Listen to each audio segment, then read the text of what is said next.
안녕하세요. 요즘 새로운 삶을 살고 있는 40대입니다. 그동안 올라오는 사연들을 보면서 공감도 하고 위로도 받았는데요. 저의 이야기도 여기에 올라올 만한 사연이지 않을까 싶어서 이렇게 글을 적어봅니다. 저에게는 눈에 넣어도 아깝지 않은 귀한 아들이 있습니다. 이 귀한 아들 덕분에 지금의 새로운 삶을 살 수 있었네요. 저는 대학 졸업 이후 취업을 한 곳에서 만난 남편과 연애를 하게 되었습니다. 듬직하고 추진력도 강했던 남편은 조용하고 내성적이었던 저와는 다른 성격을 가지고 있어 매력을 느끼게 되었고, 남편 역시 차분하고 조용한 저의 성격을 마음에 들어 했습니다. 그렇게 2년의 연애를 하다가 결혼을 하게 되었습니다. 결혼을 하고 나서도 큰 트러블 없이 신혼을 보냈는데요. 결혼을 할 때도 양가 반대 한 번 없이 식을 올릴 수 있었고, 결혼식 이후에도 양가 트러블은 한 번도 없었습니다. 주변 지인들을 보면 시댁이며 친정이며 트러블이 종종 있어 스트레스를 받곤 했는데, 저는 그런 게 없어서 잘 결혼을 했구나 생각을 했었죠. 그렇게 결혼 4년이 지난 후 임신을 하게 되었습니다. 그동안 기다리던 임신이었기 때문에 남편과 저뿐만 아니라 양가 식구들 모두 행복해 했습니다. 임신을 하고 난 후에도 출산 한 달 전까지 저는 열심히 일을 했어요. 아이가 태어나고 나면 3개월만 육아휴직을 받고 나서 다시 복직을 하려고 했죠. 모든 것이 평탄하게 흘러가는 듯 했습니다. 그렇게 출산을 하게 되었고 너무나 예쁜 아들을 얻게 되었습니다. 양가 모두 첫 손주였기 때문에 많은 사랑을 받았어요. 아이를 위한 지원뿐만 아니라 제가 편히 육아에 집중할 수 있도록 양가에서 모든 지원을 아끼지 않으셨어요. 이때까지만 해도 저는 행복한 엄마라 생각을 했습니다. 육아휴직이 거의 막바지에 다다를 즈음 남편과 시댁에서는 조심스럽게 직장을 그만두는 게 어떻냐고 이야기를 해왔습니다. 저는 그런 생각이 전혀 없었지만 아이가 아직 너무 어리니 적어도 돌이 지날 때까지만 집에서 아이를 보기를 원하셨죠. 저도 무척이나 고민을 많이 했습니다. 출산을 하기 전까지만 하더라도 나는 내일을 놓지 않으리 다짐을 했지만 막상 출산을 하고 보니 육아휴직 3개월은 너무나 짧았습니다. 아이가 아직 기어다니지도 못하는데 어린이집에 보내야 하는 생각을 하니 막막하기도 했어요. 남편과 시댁에서는 계속해서 1년 동안의 육아휴직을 권했고, 저는 많은 고민을 하다가 시댁 식구들이 있는 자리에서 이야기를 꺼냈습니다. 아이가 아직 어리긴 하지만 사실 지금 일을 그만두면 언제 다시 시작할 수 있을지 모르겠어요. 저도 고민이 되긴 하지만 저는 일을 더 하고 싶긴 해요. 남편과 어머님, 아버님이 도와주신다면 충분히 일을 할 수 있을 것 같은데 어떻게 생각하세요? 그래, 지연이 생각은 충분히 이해한다. 지금 그 자리도 열심히 일을 해서 올라간 자리인데 1년 정도 쉬어버리면 어떻게 될지는 모르는 거니까.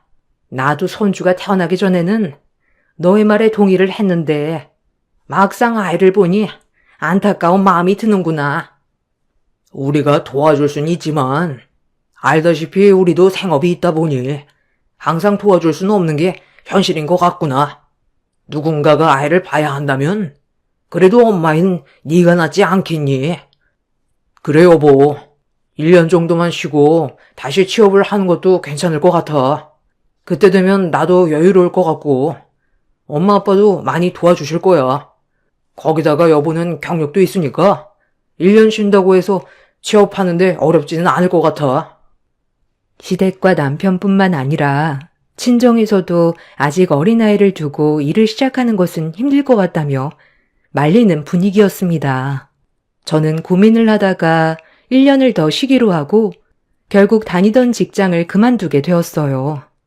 직장에서는 아쉬운 눈치였지만 아이를 위해서는 이게 최선의 선택이라 생각을 했었죠. 그렇게 저는 1년 동안 아이를 돌보며 열심히 살림을 했습니다. 남편은 승진을 하기 위해 낮에는 직장에 다니고 밤에는 스펙을 쌓아야 한다며 가정이 소홀해지기 시작했습니다. 처음에는 그런 남편의 모습이 안쓰럽고 고맙기도 했어요. 자신이 승진을 해야 좀 더 시간적으로도 여유롭고 벌어오는 수입도 다르기 때문에 더 열심히 하는 것이라 매번 이야기를 했기 때문이죠. 남편 없이 돌쟁이 아이를 돌보는 것은 쉽지 않았습니다. 체력적으로도 너무나 힘들었고 말이 통하지 않는 아이와 하루 종일 씨름하는 것은 정신적으로도 힘든 일이었어요. 그렇다고 해서 양가의 도움을 받기에는 어려움이 있었어요. 아이가 어릴 적에는 양가에서 비용적인 지원도 많이 해주었지만 아이가 돌이 가까워지고 나서는 그런 지원들도 줄어들었습니다. 그러다 보니 쓰고 있는 생활비가 모자르다 느껴지게 되었어요. 생각해보면 출산 이후 생활비에 대해서 남편과 자세히 이야기를 하지 않았던 것을 알게 되었습니다. 남편이 바쁘긴 했지만 생활비가 모자르기 때문에 이야기는 해야 할 듯 싶어 늦은 밤 남편을 기다리다 이야기를 꺼내게 되었습니다. 여보, 이제 내가 일을 하지 않으니 생활비를 조금 줬으면 좋겠어. 전에는 내 월급으로 생활비를 했지만 이제는 내가 수입이 없으니까 여보가 좋아야 할 것 같아. 얼마가 적당할 것 같아? 나는 그래도 150 정도는 받았으면 좋겠어. 이것저것 생각을 해보면 그 정도가 적당한 것 같은데 여보는 어떻게 생각해? 뭐? 150? 아니, 당신은 150이 그렇게 쉽게 버는 돈이라고 생각해? 아직 아이가 학교에 다니는 것도 아니고 집에만 있는데 무슨 돈이 들어갈 일이 있어. 그냥 카드로 쓰고 내가 결제를 해줄 테니까 앞으로 내 카드를 써. 생활비는 조금 더 생각해보자. 그렇지만 내가 다른 곳에 쓰겠다는 것도 아니고 살림하면서 쓰겠다는 건데. 나 지금 승진 준비하느라 정신이 없어. 제발 나중에 여유 있을 때 이야기하자. 나 먼저 잔다. 잠을 참고서 기다린 남편이었지만 막상 이야기를 꺼내니 짜증과 화만 내기 시작했어요. 처음에는 서운했지만 생각해보면 지금 당장 생활비로 크게 나가는 돈은 없었기 때문에 남편 카드로 사용하는 게 낫겠다 생각이 들었죠. 나중에 승진 시험이 끝나고 남편과 이야기를 다시 해보자 생각을 했습니다. 그렇게 저는 아이가 돌이 지나고 나서 취업 준비와 함께 알뜰살뜰 살림을 꾸려나가기 시작했어요. 장을 볼 때도 여러 곳을 비교해보고 저렴한 곳에서 장을 봤고 남기는 음식 없이 깔끔하게 먹기 위해 노력했습니다. 아이를 위해 물품들도 주변 지인들에게 물려받기도 하면서 되도록 지출하지 않도록 노력을 했죠. 그렇지만 남편의 눈에는 제가 낭비를 하는 것처럼 보였던 것 같네요. 당신 도대체 요즘 어디서 돈을 쓰는 거야? 생각은 하고 쓰고 있는 건 맞지? 아니, 아이 데리고 카페를 갈 일이 있나? 아이가 뭘 먹을 수 있는 것도 아닌데. 집에도 커피 많잖아. 왜 쓸데없이 커피를 밖에서 마시는 거야? 거기다가 아이 옷은 왜 달마다 사는 거야? 애 옷장 터지도록 옷이 가득하잖아. 여보, 아이 옷은 계절이 바뀌어서 살 수밖에 없었어. 이것도 50% 세일하는 2월 상품으로 산 거라고. 거기다가 나는 밖에 나가서 커피 한 잔도 못 마셔? 집에만 있으니까 너무 답답해서 간 거야. 10,000원도 안 되는 돈으로 이렇게 화를 내야 돼? 10,000원도 안 되는 돈으로? 당신은 내가 밖에서 꽁으로 돈을 번다고 생각하는 거야? 집에서 가만히 놀고 앉아 있으면서? 뭐라고? 무슨 그런 말을 해? 나 우리 승현이 보고 있잖아. 내가 집에서 놀고 있는 거야? 아, 미안하다, 미안해. 또 이런 얘기하면 발악을 하네. 어쨌든 돈 좀 아껴 써. 당신이 번 거 아니라고 막 쓰지 말고. 남편은 어느 순간부터 제가 사용하는 카드 내역 하나하나 다 따지기 시작했어요. 심지어 아이 옷을 살 때도 잔소리를 멈추지 않자 저는 점점 눈치가 보이기 시작했죠. 가끔씩 친정에서 보내주는 돈을 모아서 필요한 물건들을 사기도 하고 가지고 있던 물건들을 중고로 팔아 돈을 마련해 쓰기도 했어요. 태도는 남편만 변한 건 아니었어요. 시댁의 태도 또한 점점 변하기 시작했죠. 명절날이 되면 시댁에서는 외벌이로 남편이 고생한다며 시어머니가 항상 눈물을 흘리곤 했습니다. 그럴 때마다 저는 어떻게 해야 할지 난감했죠. 아이고, 우리 아들. 얼굴이 왜 이렇게 헬쓱해졌어? 저 자식 혼자서 먹여 살리느라 우리 아들 뼈 빠지게 고생하고 있네. 세상에, 고생해서 아끼며 키워놨더니만 고생은 우리 아들만 하고 있구나. 아니야, 엄마. 그래도 지금은 괜찮아. 어쩔 수 없지 뭐. 나 혼자 벌어먹여 살려야 하는데 가장이 힘들지 뭐. 지연아, 너는 네 남편 건강도 안 챙겨주니? 집에만 있으면서 뭐 하는 거야? 남편 건강을 챙겨야지. 아니, 너는 이렇게 얼굴색이 좋은데 네가 우리 아들 건강을 다 뺏어가나 보다. 아이고. 어머님, 저 요즘 새벽 수유하느라 3시간도 연속으로 잔 적도 없어요. 안색은 제가 더 나쁜데 남편은 요즘 운동하느라 기운 빠져서 그래요. 아침마다 영양제 꼬박꼬박 챙겨 먹는데 저보다 더 건강하죠. 얘, 영양제 먹는다고 건강한 거 아니다. 너 지금 새벽 수유한다고 유세하니? 그거 다른 엄마들도 다 하는 거야. 상진이 사촌 누이 알지? 걔는 아이도 보고 직장도 다니면서 혼자서 척척해도 잘만 보더라. 남들 다 하는 건데 뭐가 힘들다고 너는 맨날 그러니? 그러니까 엄마, 얘는 내가 고생하는 거 하나도 생각 안 해. 역시 나 생각해주는 건 엄마밖에 없어. 시댁에 갈 때마다 시모와 남편은 짝짝꿍이 잘 맞아 얼토당토하지 않은 이야기를 쏟아 부었어요. 그때마다 저도 지지 않고 맞대응을 했지만 강하게 이야기를 하지는 못했었죠. 이런 상황에서 저는 다시 직장을 다녀야겠다 생각이 들었어요. 그래서 여러 곳에 이력서를 넣었습니다. 다행히 직장을 그만둔 지 2년이 되지 않은 상황이었기 때문에 여러 곳에서 면접 제의가 들어왔습니다. 제가 원하던 곳에서도 면접을 볼 수 있다며 연락이 왔고 면접 후 출근을 하라는 연락이 왔습니다. 문제는 그 이후에 발생했어요. 아이가 어린이집에 들어가 있는 상황이 아니었기 때문에 누군가가 아이를 봐야 하는 상황이었죠. 친정에 먼저 물어봤지만 친정에서는 당장 아이를 볼 수 있는 상황이 아니었어요. 친정엄마는 몸이 좋지 않았고 친정아빠 역시 생업으로 아이를 봐줄 수 없었답니다. 고민을 하다가 어쩔 수 없이 시댁에 부탁을 해야 되겠다 생각이 들었어요. 당시 시어머니가 직장을 그만두셨던 상황이라 아이가 어린이집에 들어가기 전까지만 맡기려고 부탁을 했답니다. 저는 시댁 식구들이 모두 모인 자리에서 취업을 하게 되었다며 아이를 봐달라는 부탁을 했어요. 어머님, 아버님, 저 드디어 취업했어요. 원하던 직장이고 월급도 전 직장보다 훨씬 많아서 이제는 직장에 다녀야 할 것 같아요.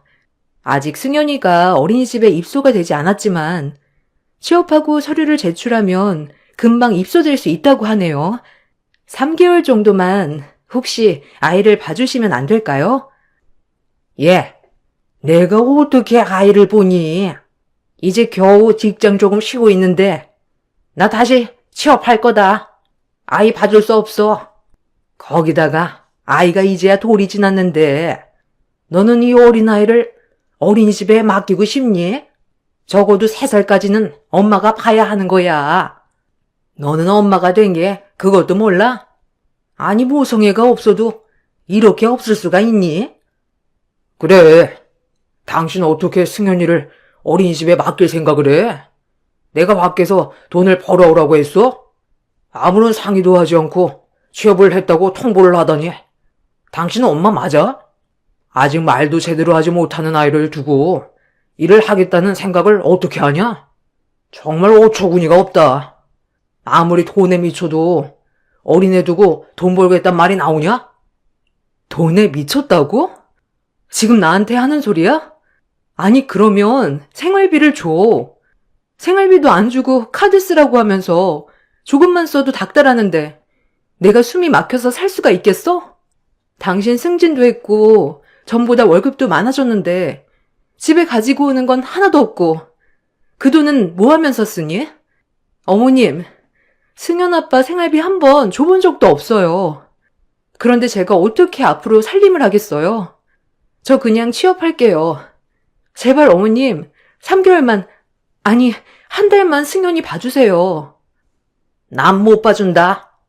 자식은 엄마가 봐야지. 지금 뭐 하자는 건지 모르겠네. 난 할 말 다 했고, 그만 이야기해라. 시어머니는 단호하셨고 아이를 절대로 봐주실 수 없다고 이야기를 하셨어요. 친정에서도 도움을 주고 싶어 했지만 상황이 좋지 않았기 때문에 어쩔 수 없는 상황이었죠. 그렇다고 취업을 포기하고 싶지 않아 남편에게 한 달만 당신 돈으로 시터를 구해달라고 이야기를 했어요. 역시나 남편의 반응은 황당했습니다. 내 돈으로 시터를 구해달라니. 그게 뭔 말이야? 절대 그럴 수 없고, 구하려면 네 돈으로 구해. 아니, 잘 지내다가 왜 너는 트러블 만들지 못해 난리야?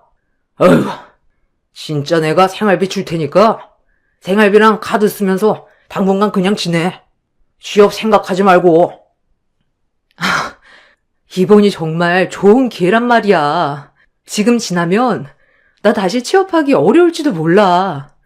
승현이는 퇴근 후에 잘 볼게. 그러니 이번만 한 번만 도와줘. 아니, 왜 같은 말을 반복하게 해? 절대 안 되고, 정 취업하겠으면 당신이 알아서 시터를 구하던, 친정에 승연이 맡기던 알아서 해결하고 취업해. 그리고 취업해도 당신은 살림 다 해야 하는 거 알지? 내가 취업하라고 한 것도 아닌데 맞벌이라고 하긴 좀 그렇지 않나? 남편은 정말 어처구니 없는 말만 했어요. 시댁과 남편의 태도가 완강했고 당장 도움을 받을 수 있는 방법이 없어 결국에는 취업은 포기할 수밖에 없었습니다. 다만 남편에게 말했던 생활비는 꼭 달라고 약속을 받았죠. 남편은 그날 이후부터 생활비를 주기 시작했어요. 고작 50만 원이긴 했지만 그래도 없는 것보다는 낫겠지 하는 마음으로 꼬박꼬박 생활비를 받았습니다. 중간중간 생활비를 올려줄 것을 요구했지만 남편은 집에만 있으면서 요구하는 게 많다며 화를 냈죠. 전 아이가 조금 더 크기만을 기다렸습니다. 그렇게 1년, 2년, 3년이 흐르고 아이가 어린이집에 들어가고 나서도 아이가 아프거나 방학을 하게 되면 결국 제가 봐야 하는 상황이 생겼습니다. 중간중간 아르바이트를 일을 하긴 했지만 아이를 봐줄 사람이 없으니 일을 오랫동안 하기는 어려웠어요. 그렇게 10년이라는 세월이 훌쩍 지나갔습니다. 아이가 초등학교 1, 2학년 때는 점심시간이 지나면 학교가 끝나서 일을 하기 어려웠지만 3학년이 되고 나서는 집 앞에 있는 학교 정도는 혼자서 등하교를 할 수 있더라고요. 긴 세월을 그나마 버티게 해준 것은 저희 아들 때문이었습니다. 답답한 집에서 숨통을 트여준 것도 저희 아들 승현이었어요. 10살이 될 때까지 아이는 밝고 애교가 많은 아이로 자랐습니다. 장난감을 사달라며 때 한 번 쓰지 않고 오히려 저를 배려하고 생각해주는 착한 아들로 자랐죠.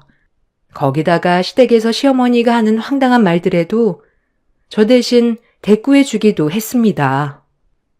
예, 너는 집에 있는 게 참 편한가 보다. 우리 아들은 하루가 멀다 하고 말라가는데 너는 어째 살이 점점 더 찌니? 할머니, 엄마가 어디 살이 쪘다고 그래? 할머니가 더 살쪘어. 할머니도 마음이 편한가 봐. 할아버지는 살이 빠졌는데. 에이, 승현아. 할머니가 어디가 살쪘어?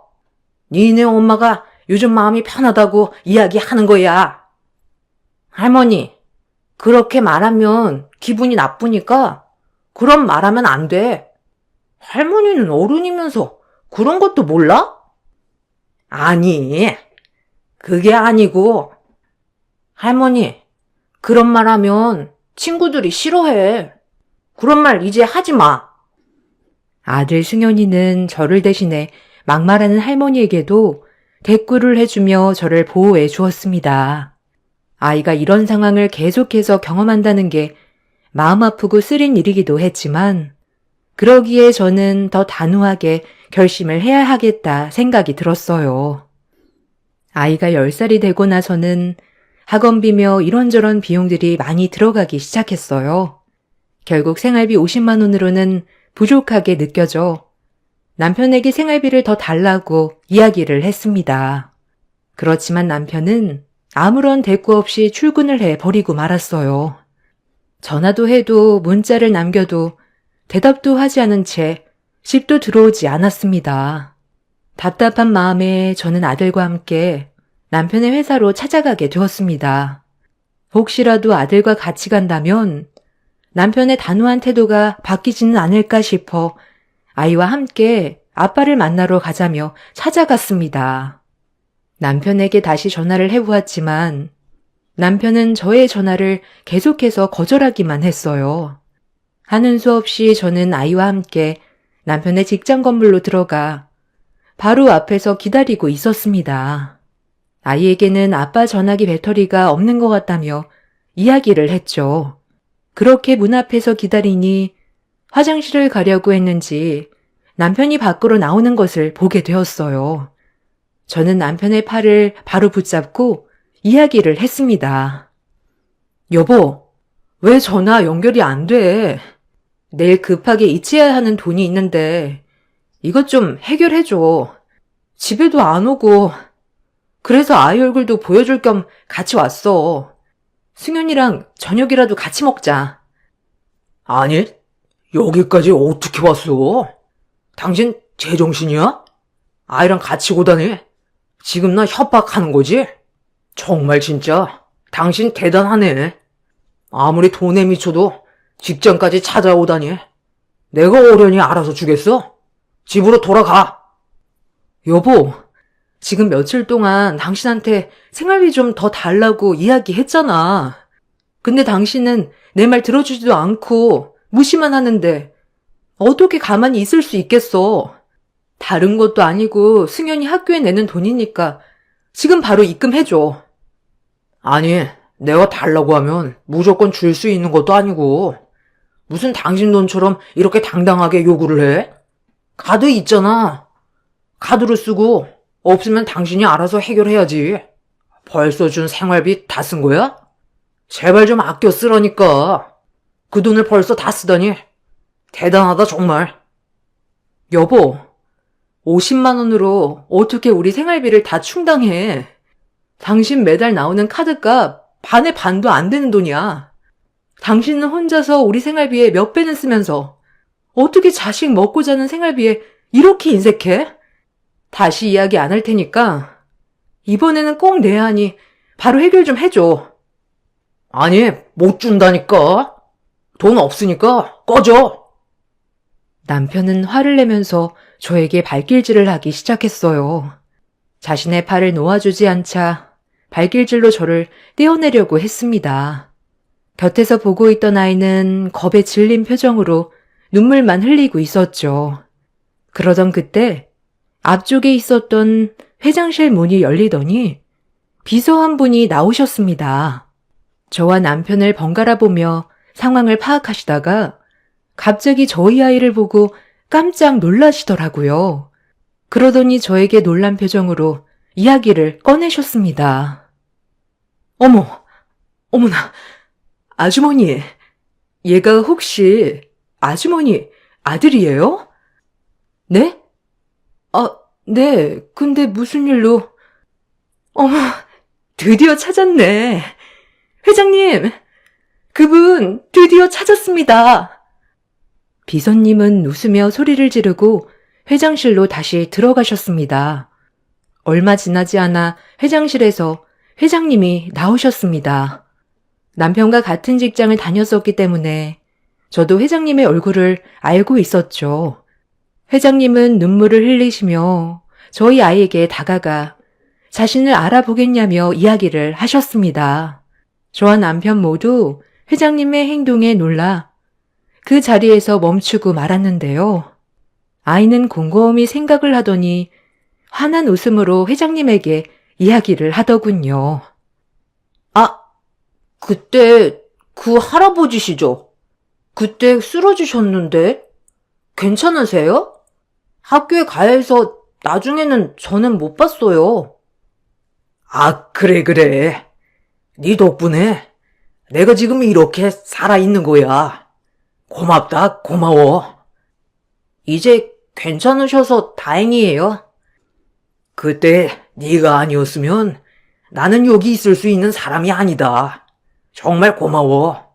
아직 해야 할 일들이 많았는데 그 일들을 너의 도움 덕분에 할 수 있을 것 같구나. 아니에요. 전 119에 신고만 했을 뿐이에요. 그때 바로 신고하지 않았다면 나는 위험한 상황이었어. 거기다가 네가 어른들을 불러준 덕분에 더 빨리 병원에 갈 수 있었단다. 어머님, 정말 많이 찾아 헤맸는데 이렇게 만나게 되었네요. 아드님께 저는 큰 빚을 졌습니다. 어머, 회장님, 이게 어떻게 된 일이죠? 회장님은 아들을 데리고 회장실로 향하셨고 저와 남편 역시 아들과 함께 회장실로 들어가 자세한 이야기를 듣게 되었습니다. 알고 보니 아이가 얼마 전 학원이 끝나고 길을 가다가 길가에서 쓰러지기 직전이었던 회장님을 보고 119에 신고를 했던 겁니다. 회장님은 평소 지병을 앓고 계셨는데 급성 심근경색으로 갑자기 가슴 통증을 느끼게 된 것이었죠. 주변에 아무도 없어 그대로 쓰러지셨다면 뒤늦게 발견되어 위험한 상황이었을 수 있었지만 아이가 심장을 잡고 있는 회장님을 보고선 바로 119에 신고를 하고 가게 안으로 들어가 도움을 요청했다고 해요. 다행히 골든타임이 지나기 전에 빠르게 대처를 할 수 있었고 회장님은 그 이후에 바로 치료를 받을 수 있었다고 합니다. 뒤늦게 신고를 한 저희 아이를 찾았지만 찾을 수가 없었다고 하셨어요. 그나마 CCTV를 통해서 아이의 얼굴만을 확인하게 되었고 주변 학교에 문의를 해보았지만 아이가 다니는 학원은 아이 학교와 먼 곳이었기 때문에 아이를 찾을 수 없었던 것이었죠. 그렇게 회장님은 계속해서 저희 아들을 찾고 계셨는데 딱 이날 마주치게 되었습니다. 승연이라고 했지? 너는 나의 생명의 은인이다. 주변에 아무도 없었는데 네가 잘 대처를 해준 덕분에 살 수 있었어. 어디 원하는 게 있으면 어떤 것이든 말해주렴. 내가 이 회사를 달라는 거 말고는 모든 걸 다 들어줄 수 있단다. 할아버지, 그러면 우리 엄마 행복하게 해주실 수 있어요? 엄마를 행복하게? 아니, 어떻게 하면 엄마가 행복하실 것 같니? 엄마랑 저랑 같이 살 집이 있으면 좋을 것 같아요. 집이라고? 그건 문제 없다. 이비서, 지금 당장 입주할 수 있는 곳부터 알아봐요. 아니다. 사택 비어있는 곳 있지 않나? 네, 회장님. 바로 알아보겠습니다. 아닙니다. 회장님, 그건 너무 가분하신 것 같아요. 승현아, 그건 너무 과도한 것 같아. 엄마, 이제 우리 둘이서만 살면 안 돼?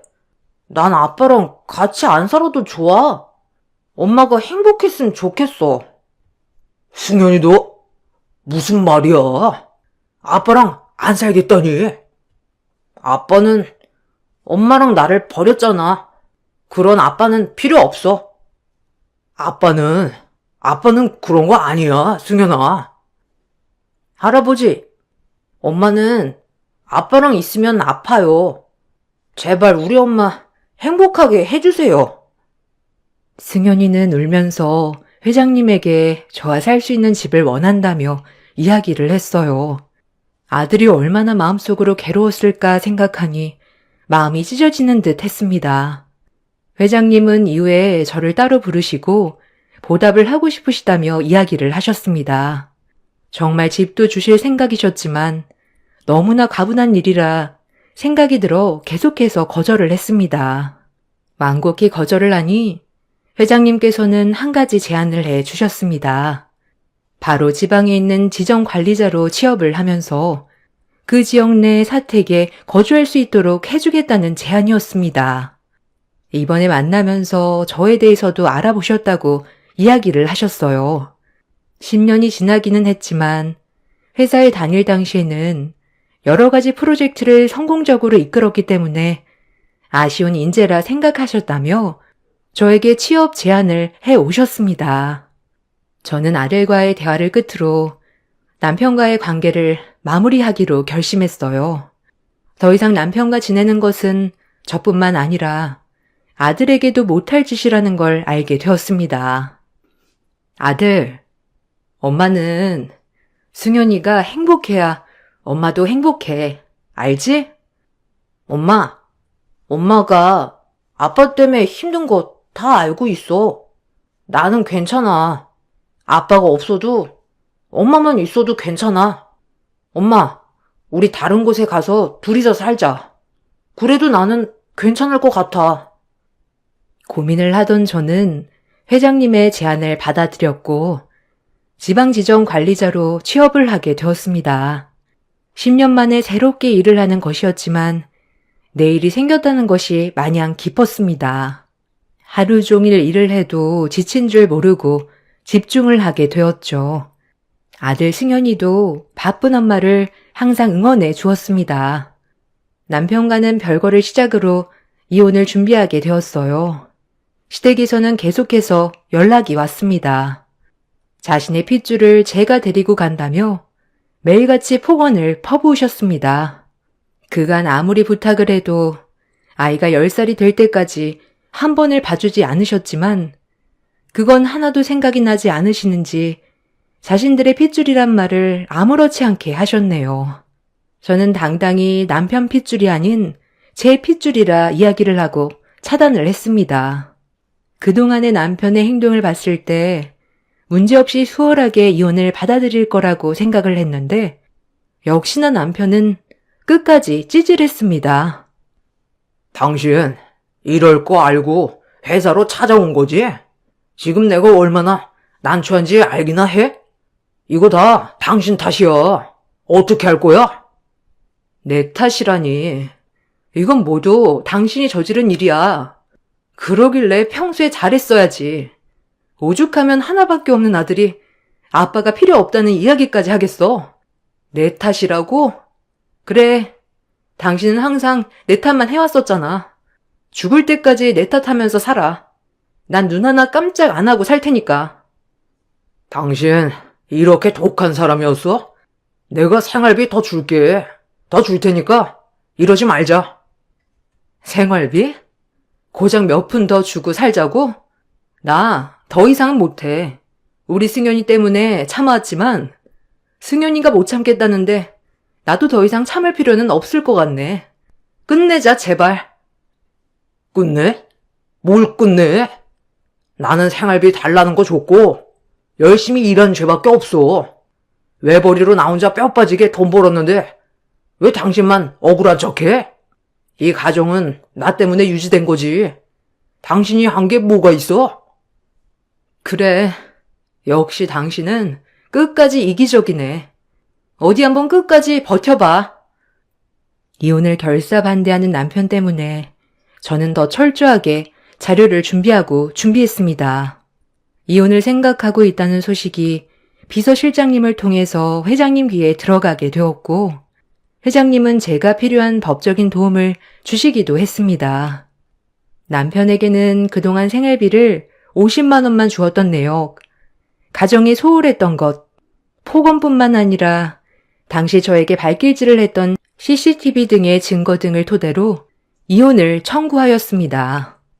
철저하게 준비를 하여 소송을 진행한 끝에 남편으로부터 위자료를 받고 이혼을 하게 되었어요. 여기에 그동안의 기여도가 인정되면서 남편이 몰래 쌓고 있었던 재산에 대해서도 절반의 분할을 받을 수 있게 되었습니다.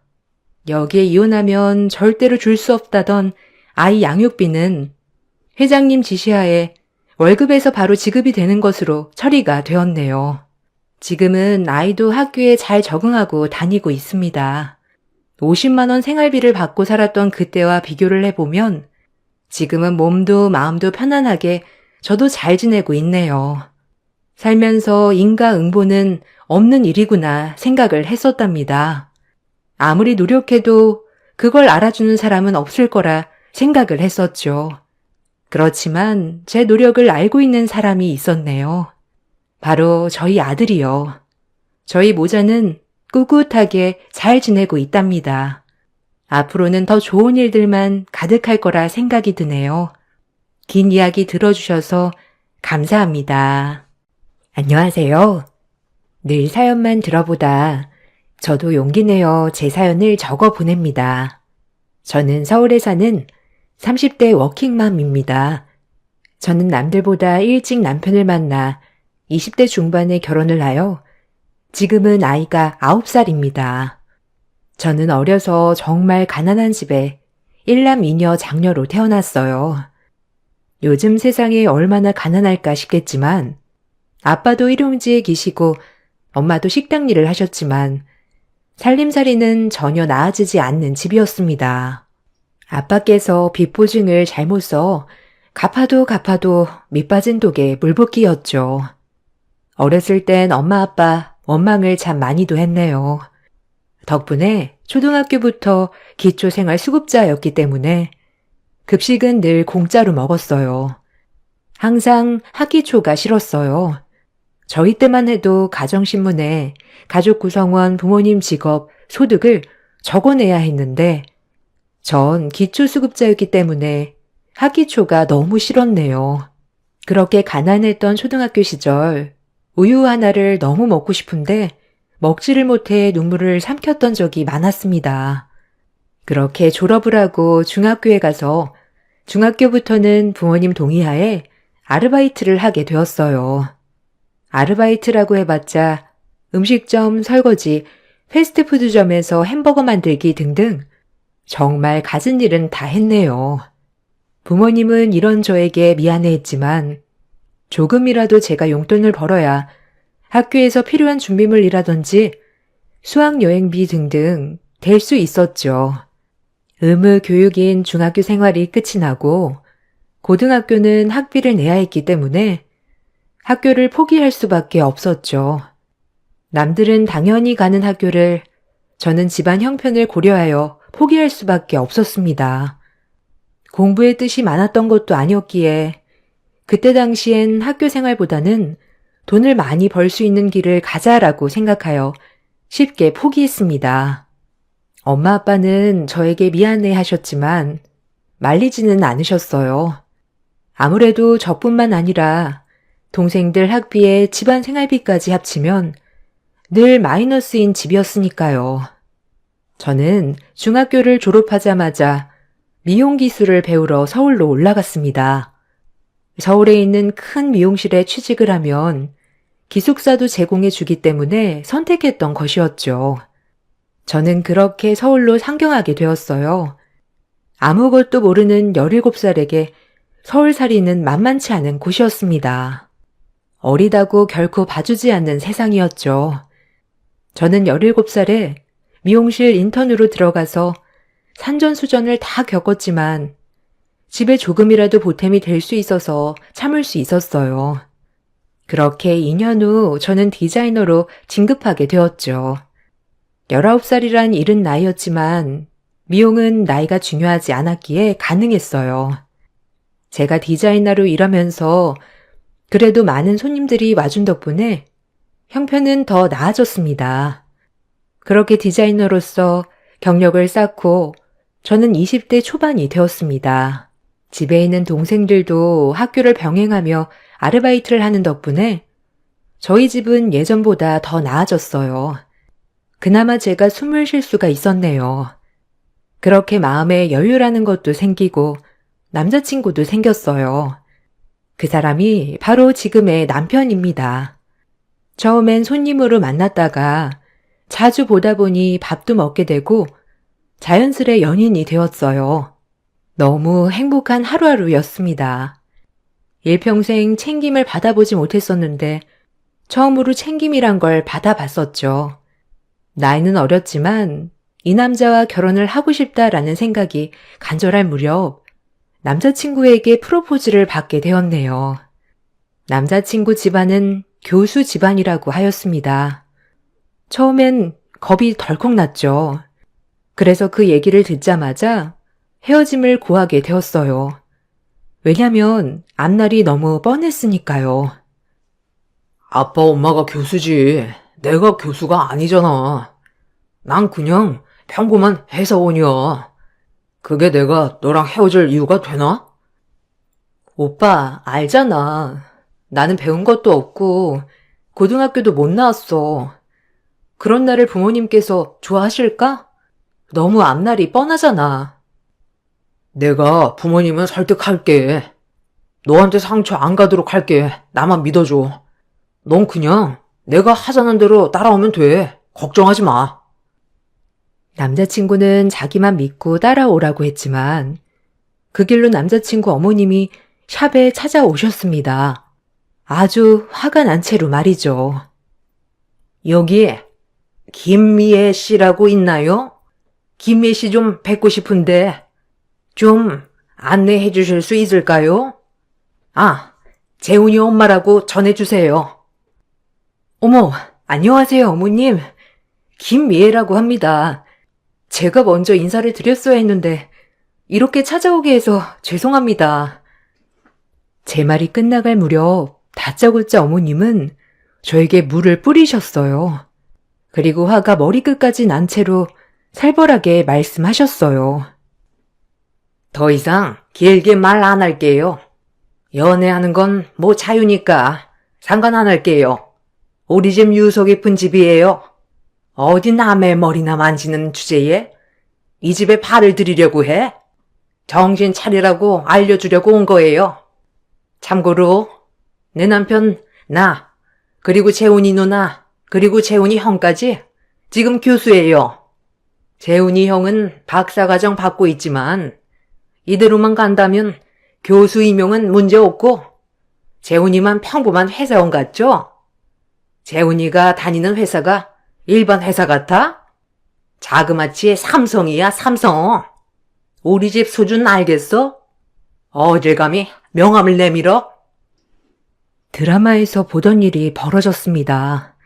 남자친구 어머님은 제가 생각한 그대로 절대 저를 허락해 줄 수 없고 단 연애는 해라 하지만 결혼은 안 된다 였습니다. 전 죄송하다는 말밖에 할 말이 없었어요. 그리고 남자친구에게 헤어짐을 고했습니다. 전 제 자신의 분수를 잘 알았기 때문에 시집갈 용기가 나지 않았죠.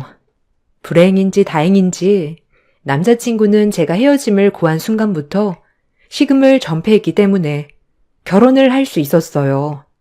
처음부터 저는 마음에 들지 않는 며느리였죠. 시부모님은 상견례장에서 저희 부모님을 대놓고 무시했습니다. 부모님은 저를 시집 보낼 때 정말 아무것도 해주실 수 없었기에 고개를 들지 못하였죠. 내가 진짜 결혼을 안 시키고 싶었는데 우리 막내 아들이 죽는다 뭐다 이래서 시키는 결혼이에요. 사돈네도 알아야 할 것 같아서 말씀드리네요. 내가 참 살다 우리 못해도 다 박사까지 밟았는데 며느리가 충졸이라니 내가 어디 가서 말도 못하고 참. 결혼은 최대한 간소하게 하는 걸로 하죠. 사람들도 많이 안 부르고 딱 가족끼리만 하는 걸로 해요. 괜찮으신가요? 아니, 괜찮아야지. 죄송합니다, 사돈. 저희 딸이 어려서부터 똑부러지고 공부도 잘했는데 부모 하나 잘못 만나서 일찍이 사회에 나가 돈을 벌어야 하느라 학교를 미처 못 다녔습니다. 저희 딸에 나무라지 마시고 못난 이 부모 탓을 해주세요. 저희가 면목 없습니다. 눈물이 나는 걸 정말 꾹 참았네요. 알면서 한 결혼이지만 그래도 능력 인정받고 밖에서는 누구에게 손가락받지 않고 일하는 딸인데 평생 고개 숙여 살았던 엄마 아빠가 상견례 장에서도 저렇게 고개를 떨구니 마음이 많이 아팠습니다. 부모님에겐 잘 사는 모습을 보여드리는 게 최고의 선물인 것 같아 이악 물고 참고 버텼네요. 그리고 결심했습니다. 절대 당하고 살진 않을 거라고. 날 좋아해 주시진 않지만 함부로 대하지 못하게 할 거라고 마음속으로 다짐했어요. 그리고 결혼식이 되었어요. 저희는 시댁에서 간소한 결혼식을 원했기 때문에 정말 조촐하게 룸을 하나 빌려 가족들과 식사하는 자리로 결혼식을 대신했죠. 요즘엔 스몰 웨딩이라고 많이들 진행하지만 저는 정말 시댁에서 저를 어디 내놓기 부끄럽다며 작게 진행한 결혼이었어요. 그래도 결혼식 때는 어렸을 때부터 돈에 쪼들려 살던 과거에서 현재 저까지의 모습이 주마등처럼 지나가면서 많은 생각을 하게 되었어요. 그 가난했던 어린 시절의 김미애가 이제는 결혼을 하여 인생의 이막을 여는 순간이라니 제 스스로 뭉클했네요. 결혼을 하고 저희는 곧바로 분가를 하게 되었어요. 신랑의 강력한 의사표현도 있었고 저조차도 일을 해야 했기에 분가를 원했죠. 그리고 어머님이 저를 많이 보고 싶어 하지 않으셔서 시댁도 자주 가지 않게 되었죠. 일을 하며 아이를 낳고 바쁘게 살아갔습니다. 업계에선 꽤 유명한 디자이너가 되었고 학교 출강과 디자이너들 사이에서 교육도 도맡아 하는 흔히 이 분야에 관심만 가지면 누구나 알만한 디자이너가 되었습니다. 일을 하면 할수록 제 자존감도 많이 올라갔어요. 돈 때문에 하였던 일이었지만 저에겐 그 무엇보다 바꿀 수 없는 소중한 커리어가 되었어요. 아이를 낳고 시간이 지나 시댁에 왕래하는 일이 잦아졌어요. 문제는 시댁만 가면 제 자존감이 밑바닥에 떨어졌습니다.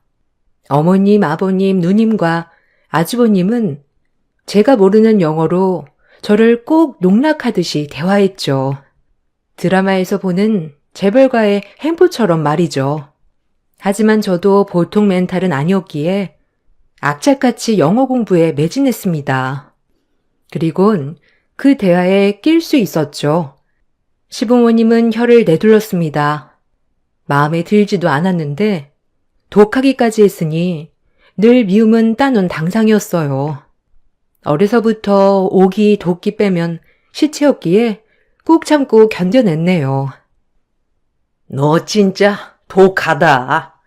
영어 마스터한 거니? 그 머리로 학교는 왜 때려쳤다니? 참나, 기가 막혀서. 우리 대화 엿들으니 좋니? 아, 재수씨 진짜 소름 돋네요. 그동안 그럼 저희 대화 다 엿듣고 있었던 거예요? 와, 소름 진짜. 난 재수씨 같이 독한 여자 무섭더라. 하긴 그러니까 우리 재훈이가 넘어갔지.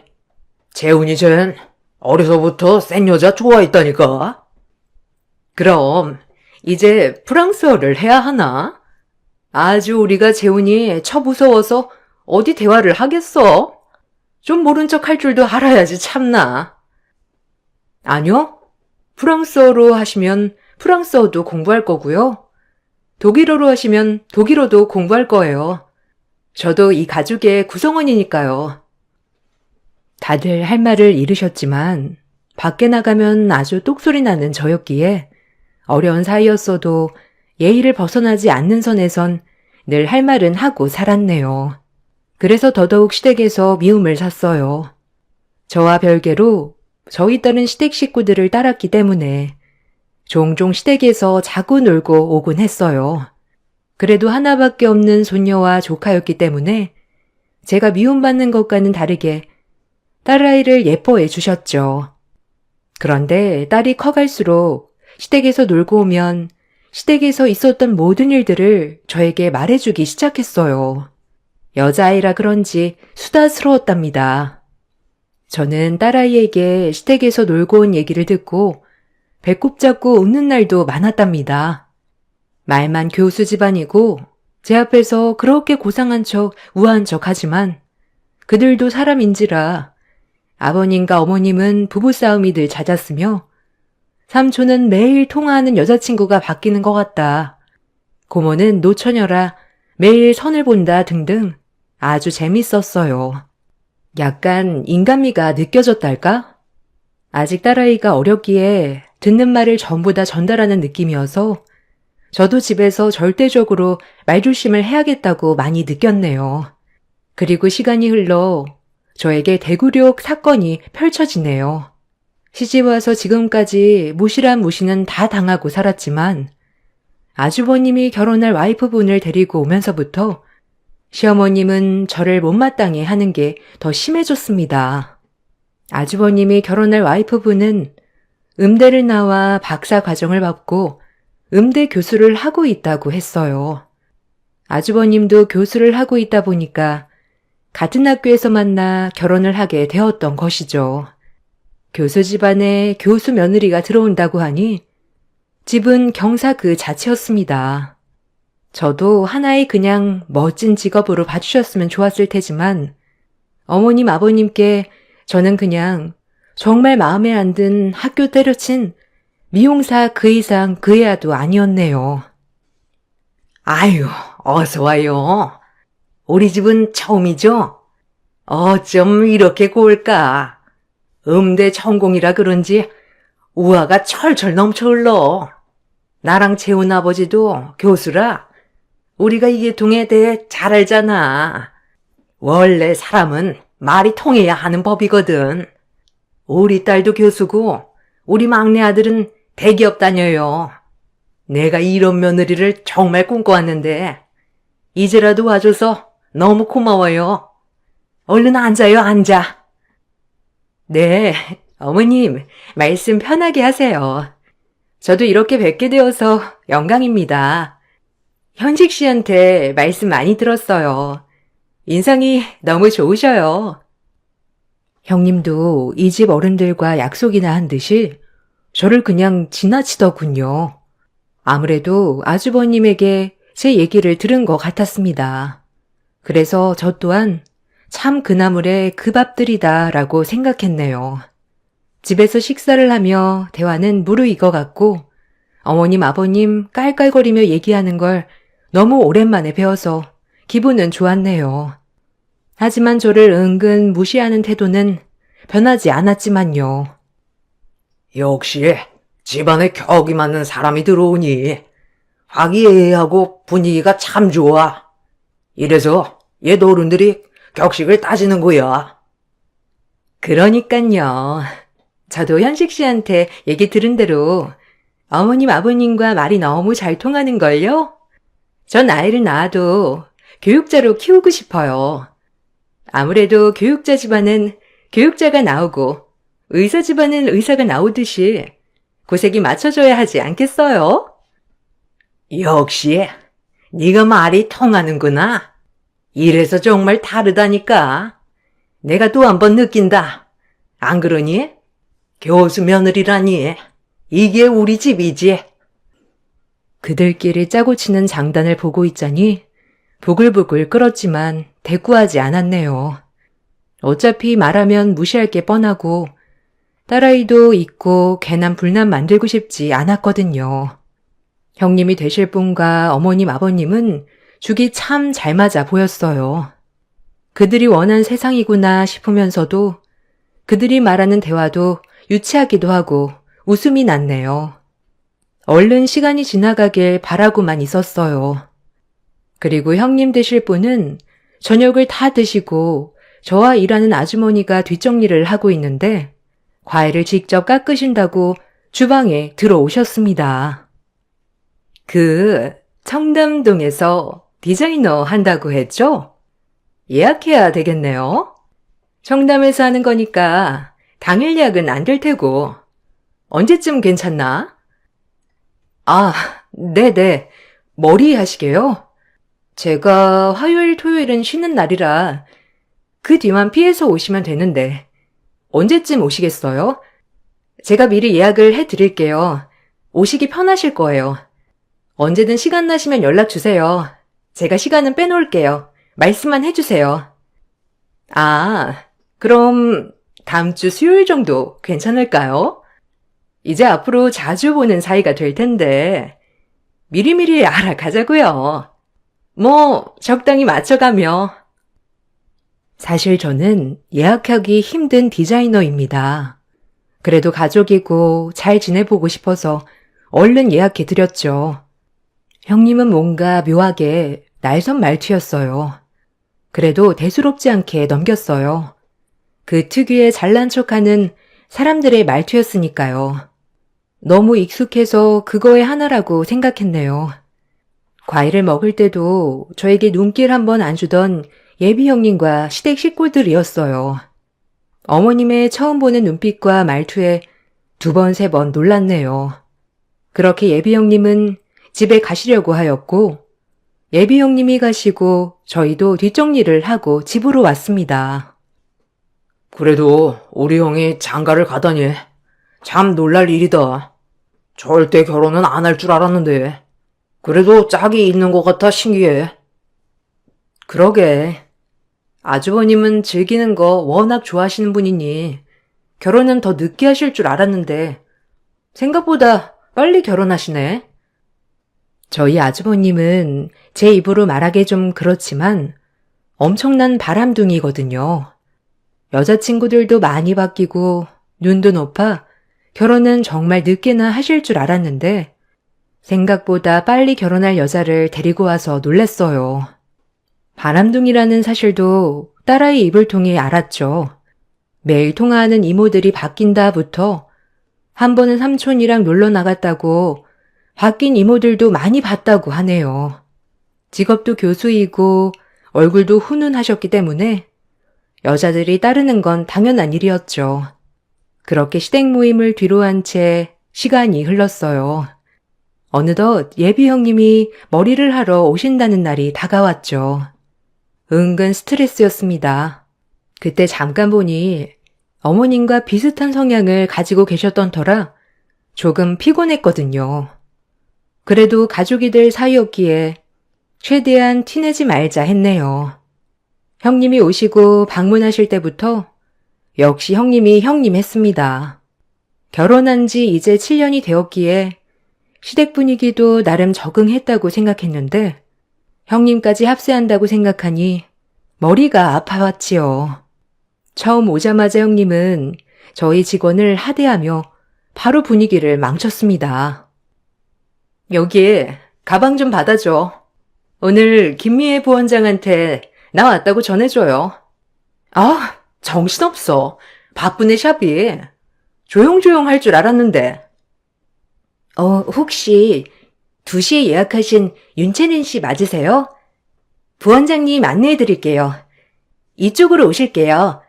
여기 가운 입으시고요. 스텝에게 반말을 섞어가며 하대를 하는 꼴이라니 정말 제가 더 숨고 싶었습니다. 지인이라고 했기에 더 창피했네요. 아, 오셨어요? 이쪽으로 앉으실게요. 오늘 어떤 스타일로 해드릴까요?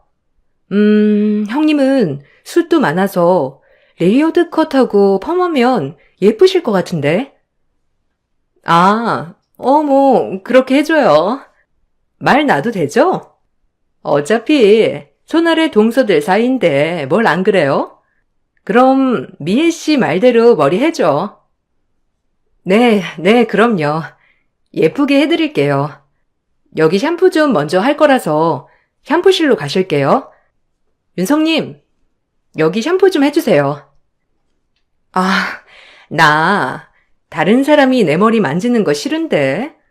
미애 씨가 그냥 샴푸부터 다 해주면 안 돼? 나 미애 씨한테만 받을래. 조금 까다롭고 민망했지만 손님이 원하는 거니 제가 처음부터 끝까지 다 해드렸어요. 예비 형님은 머리 하는 내내 본인이 어려서부터 유학 시절 얘기부터 시작해서 교수가 되기 직전까지 살아온 얘기를 처음부터 끝까지 하기 시작했습니다. 처음엔 어머 대단하다, 좋으셨겠다라고 맞장구를 쳐주었지만 피해의식인지 모르겠지만 저를 일부러 자극하는 것 같아 기분이 묘하게 나빴네요. 아니, 미애 씨는 어떻게 이런 세상에 고등학교도 안 나온 거야? 아우, 나 진짜 그 얘기 듣고 완전 쇼킹했잖아. 중졸이라니, 어머. 네? 아, 저는 정말 가난했었고, 고등학교 학비가 얼마 되지 않지만, 그것조차 낼 돈이 없었거든요. 저한텐 아픈 얘기죠. 어머, 그랬구나. 그래서 뷰티 쪽으로 이렇게 시작한 거야? 그래도 잘 되지 뭐. 중졸이 청담동에서 보안장 하는데. 손님들은 모르지? 아마 여기는 손님들이 들으면 막상 갈릴걸? 여기 여자들 얼마나 콧대 높아. 그래도 학력 중요시 여긴다고. 아, 네, 뭐 굳이 말할 필요 없어서 얘기 안 했을 때도 있고, 뭐 친해진 고객님이면 오픈할 때도 있고요. 전 열심히 살아온 게 창피하진 않거든요. 제가 친구를 괴롭혀서 학교에서 쫓겨난 것도 아니고 학교를 다닐 형편이 안 돼서 그런 거니까. 지금은 제 삶에 만족해요. 조금 더 여유 있었으면 좋았을 테지만 그래도 지금의 저는 제가 봐도 너무 멋진 것 같아서요. 미애 씨, 그거 진짜 몰라서 하는 얘기다. 그래도 대학교까진 나와야 돼, 이 세상은. 나중에 자기 딸이 학교 가면 엄마 학력 가지고 놀리는 세상인데 아직은 보수적이라니까. 자기 위해서 하는 얘기니까 너무 기분 나쁘게 듣지 말고, 알겠지? 우리 이제 가족이잖아. 이렇게 저희 시댁엔 정말 저를 무시하는 사람 한 명이 더 늘어났습니다. 오늘 확실히 느꼈네요. 학력 가지고 정말 사람 가리는구나. 오늘도 내가 네 위에 있다는 것을 과시하고 싶어서 온 거구나. 결혼하기 전 기선 제압하러 왔구나 등등 별의별 생각이 다 들었죠. 그렇게 머리를 끝마치고 형님이 돌아간 뒤 멘탈이 많이 강해졌다고 생각했는데 그날 참 많이 울었네요. 혹시라도 딸이 날 창피하면 어쩌지. 나중에라도 엄마 원망하면 어쩌지. 난 열심히 살아온 쟤밖에 없는데 라고 생각하며 펑펑 울었네요. 그리고 고등학교 검정고시 준비를 했죠. 원래도 할 생각이었지만 딸이 더 크기 전에 엄마로서 당당해지고 싶어 준비하게 되었어요. 일과 학업을 병행하는 게 쉬운 게 아니었지만 그래도 딸아이를 보면 힘을 낼 수 있었던 것 같아요. 그렇게 학업과 일에 치여 정신없이 지낼 즈음 본격적인 아주버님의 결혼 준비가 들어갔습니다. 저랑 결혼할 때랑은 다르게 아주버님은 초호화로 결혼식을 하는 것 같았어요. 둘째 아들 식을 제대로 못 올렸으니 아버님 어머님도 이번 결혼식에 기대가 굉장히 크셨어요. 어디 내놔도 부끄럽지 않은 며느리를 들였으니 주변 사람들에게도 알리고 7년 만에 제일 기뻐하시는 모습이었습니다.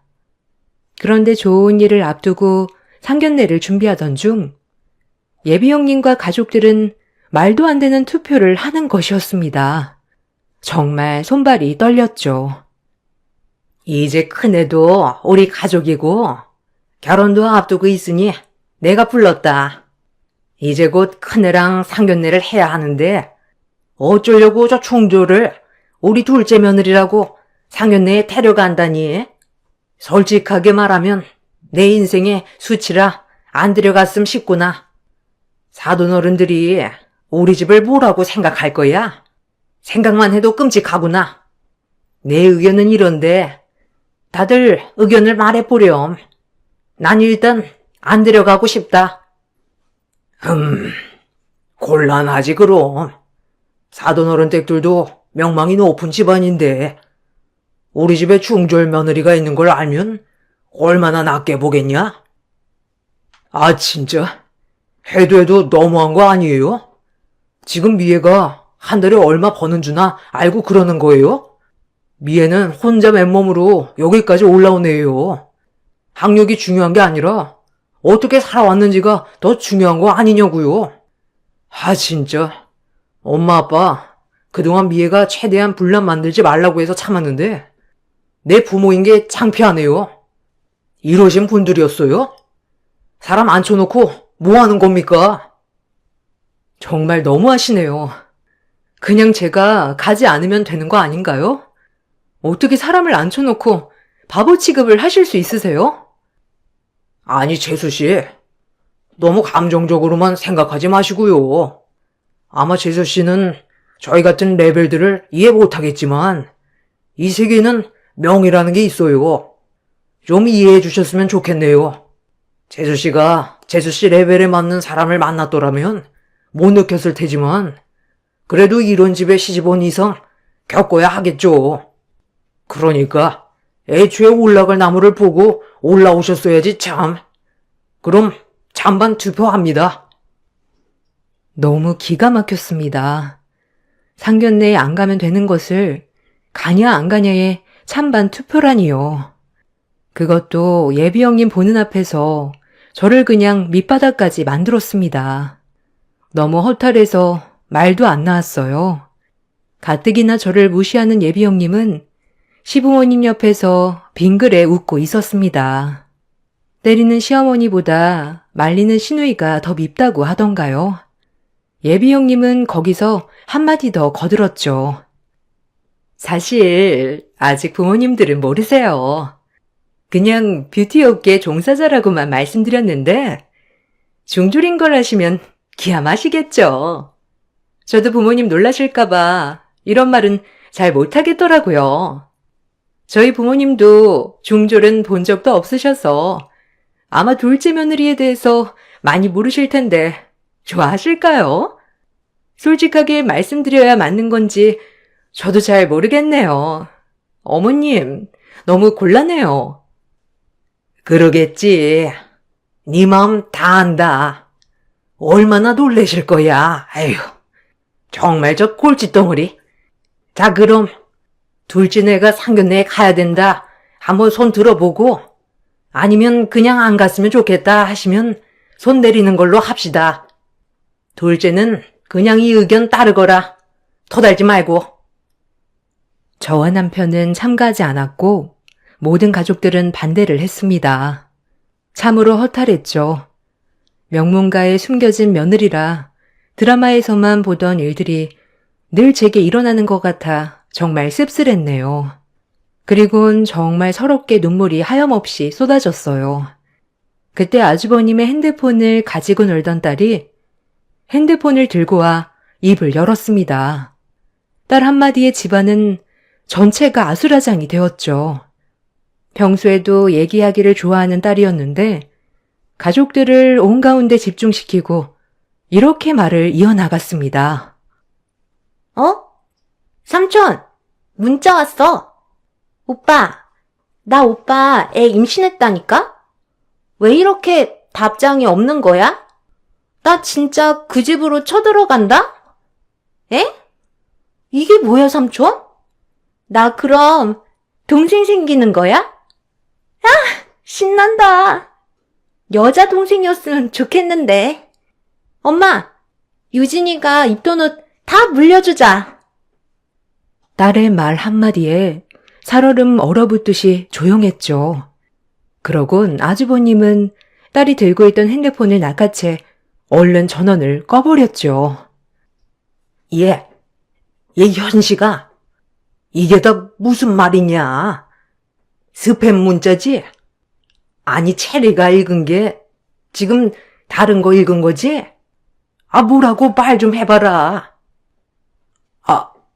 아니에요. 체리가 읽은 거 잘못 읽은 거예요. 아, 오해요. 자기야, 오해야. 나 믿지? 참나, 체리도 뭘 그런 걸. 그래, 우리 현식이가 그럴 리가 없지. 체리가 잘못 본 게지. 아휴, 머리가 아프구나. 오늘은 이만하고 다음에 얘기하도록 하자. 무슨 소리야? 그 문자 나 보여줘. 뭐? 애를 가져? 떳떳하면 바로 문자 보여달라니까. 왜 숨기는 거야? 얼른 핸드폰 안 내놔? 집은 난리가 났습니다. 어머님은 울고불고 무슨 일이냐고 악을 쓰고 예비 형님 된 사람은 핸드폰을 빼서 감시 들어갔죠. 그 옆에 아주버님은 옴짝달싹 못하는 신세가 되었네요.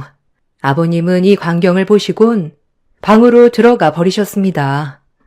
딸아이 혼자만 어리둥절해해서는 하던 인형놀이를 마저 하는데 전속으로 웃음이 터져 죽을 뻔했네요.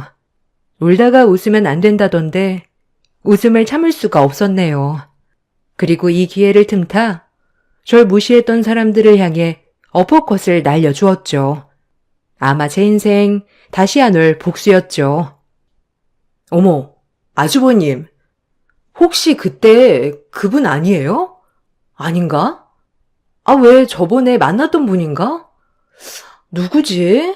아, 최근에 만난다던 여대생? 아, 재수씨. 지금 무슨 소리를 하는 거예요? 말도 안 되는 소리를 하고 있어?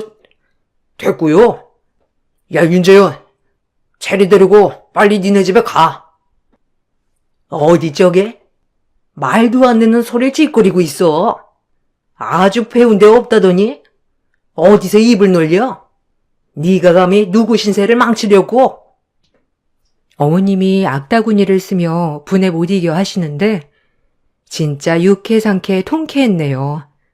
전 이 기회에 시댁과 손절 생각으로 계속 이어나갔죠. 아니, 맞잖아요. 아주버님 여자 바뀐 거 한두 번도 아닌데 뭐. 에이, 결혼할 사람이면 알 건 알아야 되죠 뭐. 부부 사이에 비밀이 어딨어. 안 그래요, 형님? 형님은 고상하시니 의심 이런 거 안 하실 건데요, 뭐. 그래도 결혼 전에 바람은 잡아야 돼요, 형님. 같은 여자니까 말해주는 거예요. 알겠죠? 우리 형님이 공부만 하셔서 이런 건 또 잘 모르실까봐 제가 코치해 드리는 거예요. 형님은 아주버님을 세차게 노려보며 뺨을 날렸습니다. 그리곤 울고불고 악을 썼죠. 이 모습을 보고 있자니 너무 고소했어요. 파오네. 여자 많았다는 건 진작에 알고 있었는데 밖에 나가 몸 함부로 굴리면서 노는진 몰랐네. 천박하고 불결해. 아, 오해라니까. 너 지금 누구 말을 믿는 거야? 나 못 믿어? 아, 재수씨. 말 함부로 하지 마요. 지금 불난 집에 부채질 하고 있어. 부채질이라뇨. 전 사실을 말한 건데 뭐 뒷일은 알아서 알아보던지 하시고요. 저희 집은 이만 갑니다. 아, 그리고 어머님, 저희 이제 이 집 안 옵니다. 뭐 제 얼굴 안 보는 게 어머님 남은 여생 행복하실 테니 저희 식구 알아서 이제 저희끼리 살게요. 애초에 도움받은 것도 없으니 뭐 배 아파하진 마시고요. 상견례 제가 안 갑니다. 할 수 있으려나 모르겠지만요. 체리야, 여보, 가자. 뭐? 너 이게 어디서 배운 버르장머리야? 저러니 티가 나요. 꼭 천박한 티가. 누구 맘대로 우리 아들을 네가 등지게 해? 엄마, 그만해. 이제 나도 안 올게. 나 오늘 우리 가족들 한 행동 보고 너무 충격받았고 미애 말 틀린 거 하나도 없어. 그냥 형이랑 누나랑 아빠 엄마 행복하게 사셔요. 우리 가족은 이제 우리가 알아서 할 테니 죄송해요. 가볼게요. 건강하시고요. 그 말을 끝으로 남편과 딸을 데리고 그 집을 빠져나왔어요. 남편에게 미안했지만 정말 저로서는 이렇게밖에 할 수 없었네요. 그로부터 며칠 후 들려온 소식으로는 아주버님네는 완전히 파혼을 했고 형님이 위자료 청구 소송까지 했다고 하더군요. 그리고 아주버님의 아이를 가진 그 여대생은 아예 그 집에 들어와 눌러앉아 아버님 어머님 뒷목을 잡게 한다고 합니다. 저희는 이제 시댁과 왕래를 하지 않아 그 후로는 모르겠지만 아마 첫째 며느리로 들이지 않았을까 생각되네요. 요즘 간간히 저희 남편에게 얼굴 좀 보고 싶다고 어머님 연락이 오지만 남편도 한결같이 차단 중이고요. 어차피 애초에 물질적으로 도움을 하나도 받지 않았기 때문에 저희도 그닥 아쉽진 않네요. 그렇게 중졸이라고 무시했던 며느리, 이젠 고등학교 검정고시 합격해 야간대학을 등록하여 다닙니다. 대학원까지 가서 뷰티학과 교직 이술하여 교수가 되고 싶단 꿈이 하나 생겼네요. 그 소식을 들었을 때 시댁 반응도 궁금하고 어찌 보면 제가 더 성장할 수 있는 원동력을 준 건 사실이니까요. 언제가 될지는 모르겠지만 아직은 보고 싶지 않네요. 매번 사연만 들어오다 제 얘기는 재밌을까 하며 사연 보냅니다. 혹시라도 지금 삶이 어렵다고 좌절하지 마세요. 노력은 배신하지 않는다는 말이 있어요. 모든 사람들의 삶이 평안해지길 바라며 글을 마칠게요. 감사합니다. 안녕하세요. 저는 미술 입시학원을 운영하고 있는 30대 중반 여자입니다. 내 인생에서 어떻게 이런 일이 있을 수 있지? 내가 파혼을 하다니. 처음엔 너무 충격적이고 저 역시도 제 자신에게 실망과 자책을 하며 지냈지만 생각을 달리 해보면 그런 집에 시집을 안 가게 되어 다행이다 생각을 가지며 긍정적으로 살고 있습니다. 아직도 생각하면 화가 나는 그 집에 대하여 이야기해볼까 합니다. 저희 집은 아빠, 엄마, 언니 2명, 오빠 1명, 새언니 1명, 이렇게 7식구입니다. 저희 오빠는 결혼하여 건물 위에 따로 얻어져 있는 집에 살게 되어 사실상 아주 가깝게 보고 지내고 있어요. 그리고 저희 집에 특별한 걸 소개를 하자면 저를 제외하고 6식구가 의사인 것입니다. 제 입으로 말하긴 그렇지만 부모님 덕분에 언니와 오빠 저 모두 어려서부터 아쉬움 없이 자랐습니다. 그리고 저희는 한 건물에 옹기종기 살고 있어요. 1층엔 제가 운영하는 미술학원이 있고 그 옆엔 약국, 위에가 내과, 치과, 유방갑상선 외과 이렇게 차례대로 있습니다. 왜 제가 의사가 되지 않았냐고요? 전 어려서부터 그림 그리는 게 좋았고 부모님도 막내딸인 제가 다른 공부를 하시길 바라셨던 것도 있었죠. 저는 어려서부터 친한 친구 아니고서야 굳이 저희 집 이야기를 하지 않았기 때문에 제 주변 사람이라고 해도 저희 집에 대해 몰랐던 사람들이 많았습니다. 몇 년 전 우연히 소개로 알게 된 남자와 연애를 하게 되었고 몇몇 걸리는 것 빼고는 큰 단점 없는 사람이니 이 사람이면 되었겠다 싶어 결혼 준비를 하고 있었어요. 저는 남들에게 자랑을 하거나 한 번도 저희 집에 대하여 언급을 한 적이 없었기 때문에 남자친구는 제가 평범한 집안에 미술 전공을 하여 동네에서 조그맣게 미술학원을 운영하는구나 정도만 알았죠. 남자친구는 로스쿨을 진학해 변호사가 된 케이스입니다. 변호사 좋은 직업이죠. 본인의 직업에 프라이드를 갖는 것 같아 멋있기도 했었고요. 첫 만남부터 남자친구는 본인의 누나와 매형 얘기를 하며 너무 본받고 싶다. 나도 열심히 해서 그렇게 될 것이다 라고 종종 어필해 왔습니다. 매형과 누나도 변호사입니다. 매형은 검사 출신 변호사시고 누나는 똑같이 로스쿨 출신 변호사죠. 난 진짜 우리 누나랑 매형을 너무 존경해. 매형은 검사 출신 변호사라서 그런지 내가 나가는 소송에 대해 많이 조언도 해주고 공부할 땐 누나가 엄청 든든한 힘이 됐어. 그러게. 자기 말 들어보면 누나랑 매형이 자기의 든든한 멘토 같네. 매형과 누나가 선배로서 남자친구를 좋은 길로 끌어주고 좋은 영향을 많이 주었나 보다. 너무 보기 좋은 남매다라고 긍정적으로만 생각했던 것 같습니다. 그리고 오히려 남매 간의 우애가 좋아 보여 너무 보기 좋았죠. 저도 제 가족을 특별히 생각하는지라 가족애가 있는 남자친구의 이런 모습이 끌렸던 것도 사실입니다. 저 역시 마찬가지로 저희 부모님, 저희 오빠와 언니들을 존경하니까요.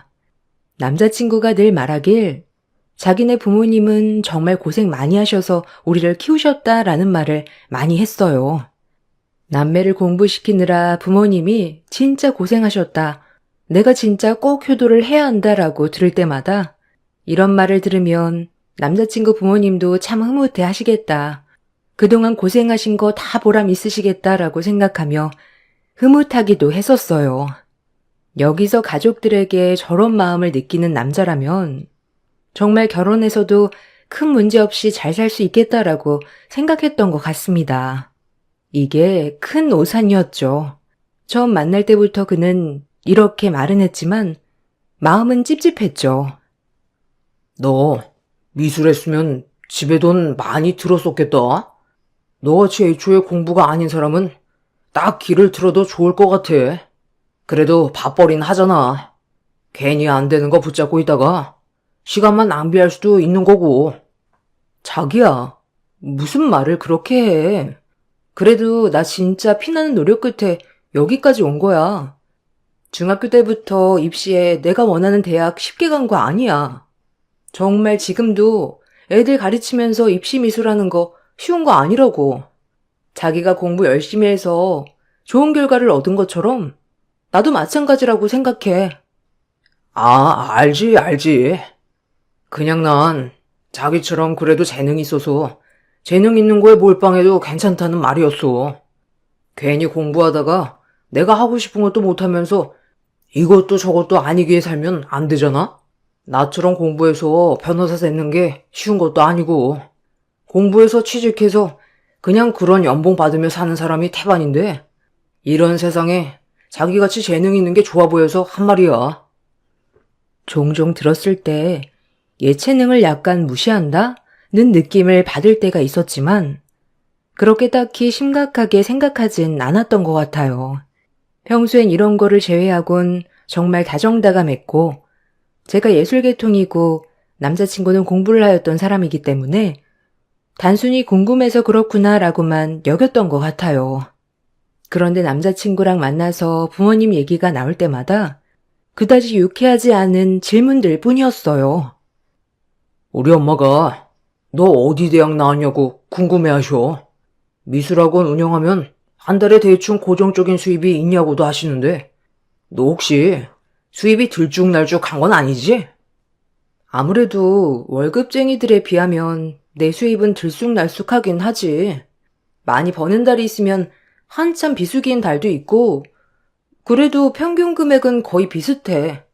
학생 수도 늘 비슷하고. 아무래도 엄마가 예체능을 시켜본 적이 없어서 자기에 대해 궁금한 게 많으신가 봐. 자기가 이해해. 말을 아무렇지도 않게 할 때마다 마음은 굉장히 불편했지만 아들이 좋아하는 여자니까 뭐 물어보실 수도 있겠지 싶으며 애써 합리화를 했던 것 같아요. 마음 한켠엔 우리 엄마 아빠는 그에 대한 질문보다는 사람 어떠니? 너한테 잘해주니? 라고 기본적인 것 외엔 따로 묻지 않으셨죠. 아마 그냥 저를 조용히 응원해 주셨던 것 같아요. 그리고 저는 H대학교 서양미술학과를 나왔습니다. 제가 정말 가고 싶어 했던 대학교와 과에 붙었어요. 단 한 번도 제 학력과 경력이 누구나 얻을 수 있는 건 아니라고 자부하며 열심히 살았죠. 남자친구는 저희 부모님이 전문직에 종사하신 줄 알지만 의사인 것은 몰랐습니다.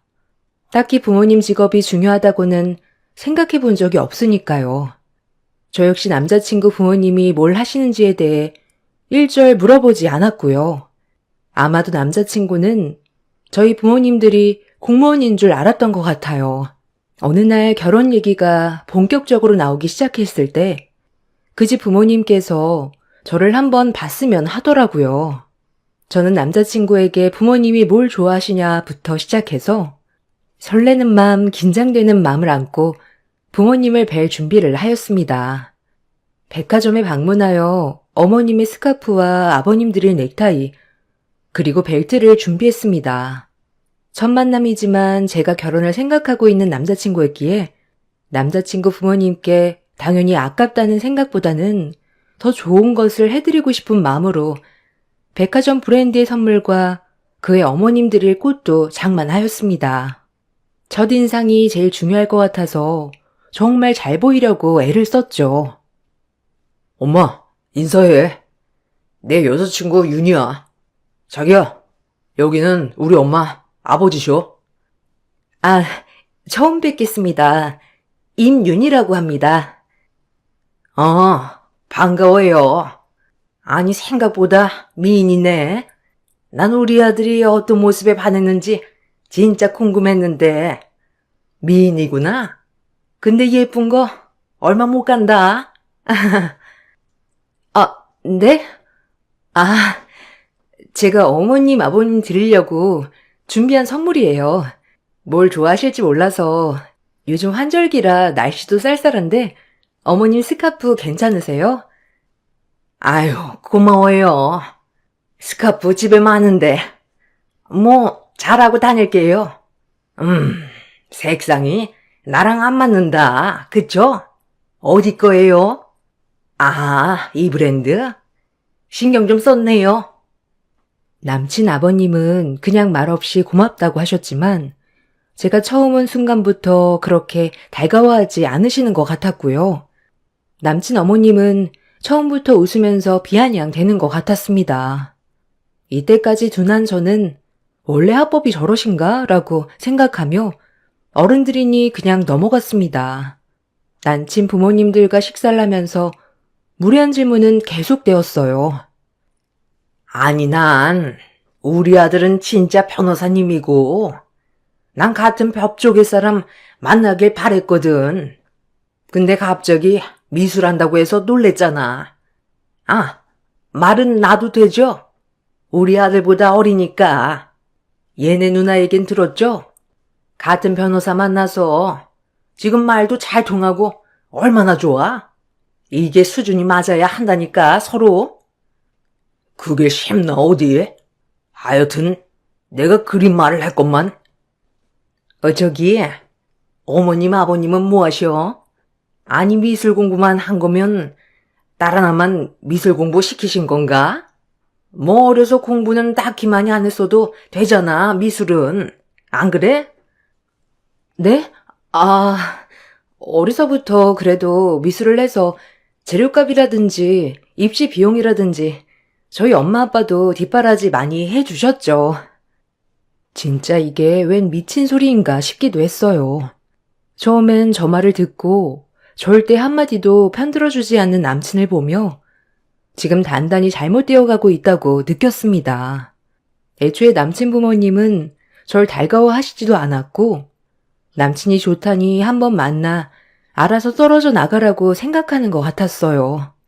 너무 비굴하고 수치심이 느껴졌지만 저희 부모님을 생각해서 바로 일어날 수가 없었습니다.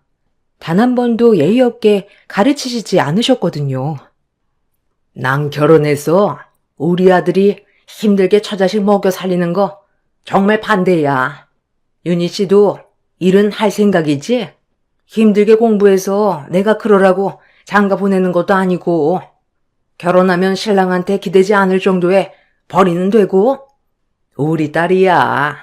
뭐 변호사님이시니 남편한테 전혀 부담도 안 주고 에휴 나도 변호사 며느리 보나 했더니 네, 저도 당연히 일을 놓지 않을 생각이고요. 지금 들어보니 어머님께서는 저를 별로 달가워하시지 않는 것 같네요. 저도 제 직종에서 공부하는 만큼은 다 했고요. 어디 가서 직업에 대해 비난받을 정도는 절대 아니라고 생각합니다. 식사는 감사히 맛있게 먹었습니다. 자기야, 엄마는 그런 뜻이 아니잖아. 그냥 요즘에는 여자들도 일을 하는 추세니까 그런 말씀을 하신 건데. 남친 입에서 저따구로 말이 나오자마자 눈물이 후두둑 떨어졌습니다. 그 자리에서 감사히 먹었다는 말만 하고 서둘러 짐을 챙겨 나왔어요. 뒤따라 나온 남친은 왜 그러냐며 놀라서 그래도 이런 식으로 나가는 게 어디 있냐며 저한테 화를 내더라고요. 자기는 저런 말을 내가 듣고 있는데 아무렇지 않은 거야? 자기 어머님보다 난 자기 말이 더 상처야. 자기가 몰랐을 리도 없고 결국은 변호사 며느리 얻고 싶으신 건데 날 왜 만나는 거야? 어른들은 원래 좀 보수적이잖아. 사자 들어가는 직업 좋아하는 건 당연한 거고, 아무래도 매형도 변호사다 보니까 며느리도 변호사 며느리 보고 싶어 하셨던 거고, 그냥 보수적이다라고 이해해 줄 순 없어? 내가 괜찮다고 하잖아. 너랑 결혼하고 싶고 처음이라 그러시는 거야. 너가 이해해. 우리 엄마 아빠 엄청 고생했다고 했잖아. 나랑 누나 키우는데 보상받고 싶어 하시는 거 당연한 거 아니야? 뭐? 보상?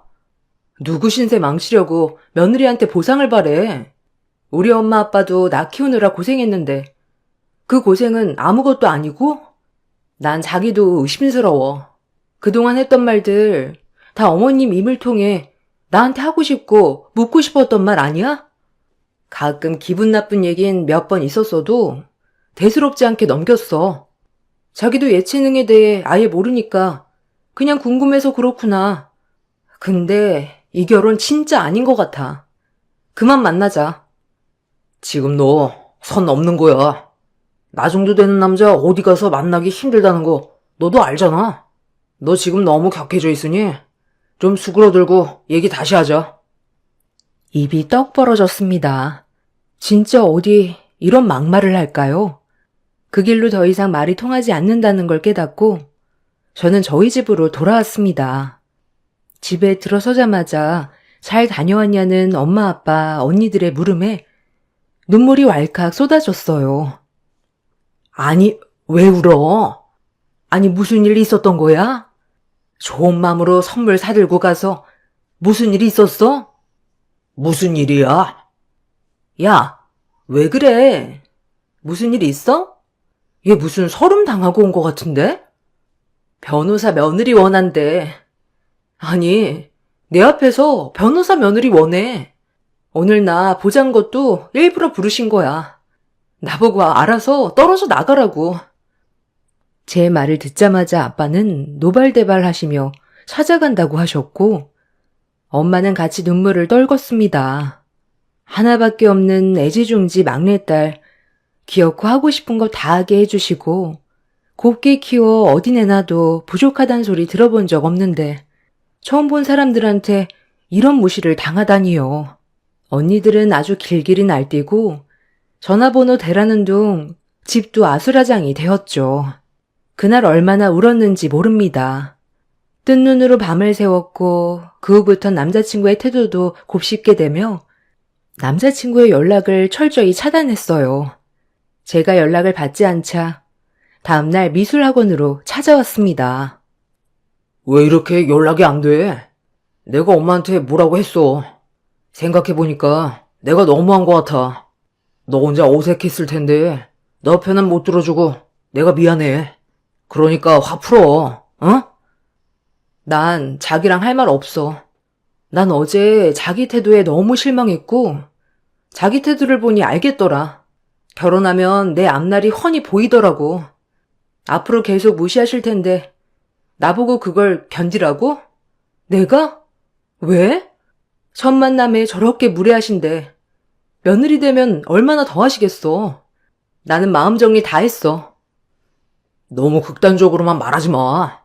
아무래도 나 힘들게 키워오신 분들이니까 원하는 며느리 얻고 싶은 건 당연한 거잖아. 어제 엄마도 아차했어. 네가 마음 좀 풀어. 내가 잘할게, 어? 하루 이틀 제가 연락이 되지 않자 미술학원에 찾아오는 빈도는 잦아졌고 그럴 때마다 저를 설득하는 남친이었습니다. 그러다 보니 문득 이런 생각이 들었어요. 과연 우리 집안에 대해 알고 나면 어떤 생각을 하실까? 그렇게 남친과 남친 누나, 변호사라고 저를 그렇게 무시했는데 과연 저희 집안이 의사 집안에 건물 몇 채나 있는 집인 걸 알게 되면 절 그렇게 대할 수 있는지도 궁금해졌습니다. 일단 남자친구에게 알겠다는 말과 함께 본격적으로 다시 만나게 되었어요. 다시 만난다고 해서 제 마음이 변한 건 아니었지만 그래도 중간에 남친 부모님께서 조금이라도 변하게 된다면 마음이 달라질 수도 있겠다 생각도 했습니다. 마음을 풀고 다시 지냈을 땐 결혼 얘기도 더 적극적으로 오갔고, 그러면서 남친 부모님과 저희 부모님을 뵙는 시간이 많아졌어요. 한 번은 남친을 저희 집에 초대했는데요.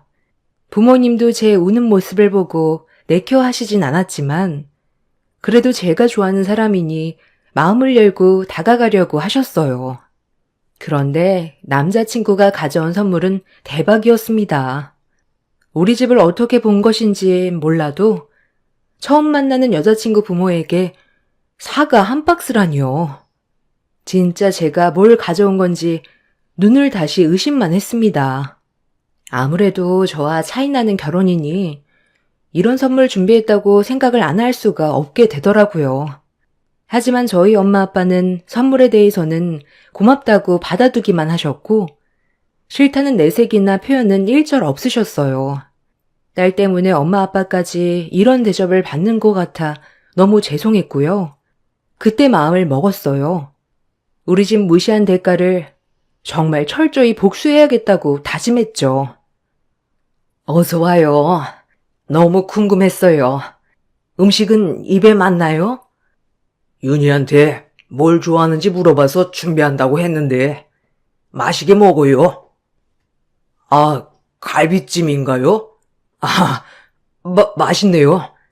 윤희도 어머님 음식 솜씨를 닮아야 하는데 저 밥 해주려면 지금부터 열심히 연습해야겠네요. 엄마와 아빠는 급격히 표정이 어두워졌습니다. 아니 벌써부터 주방탱이 취급하는 것도 아니고 처음 만난 엄마 아빠 앞에서 내가 여태까지 만난 남자친구가 맞나 싶었죠. 식사 자리는 대충 이렇게 지나갔고 식사 중간중간 남친이 불편한 기색이 있었는데 저희 집이 건물로 되어 위층엔 가정집으로 되어 있다 보니 남친 입장에선 건물에 새들어서 사는 줄 알았던 것 같아요. 자기 미술학원 위에 이렇게 집도 있었구나. 아파트 월세나 전세랑 비슷한 건가? 이런 건물 위에 집이 있을 거라고는 상상도 못했는데.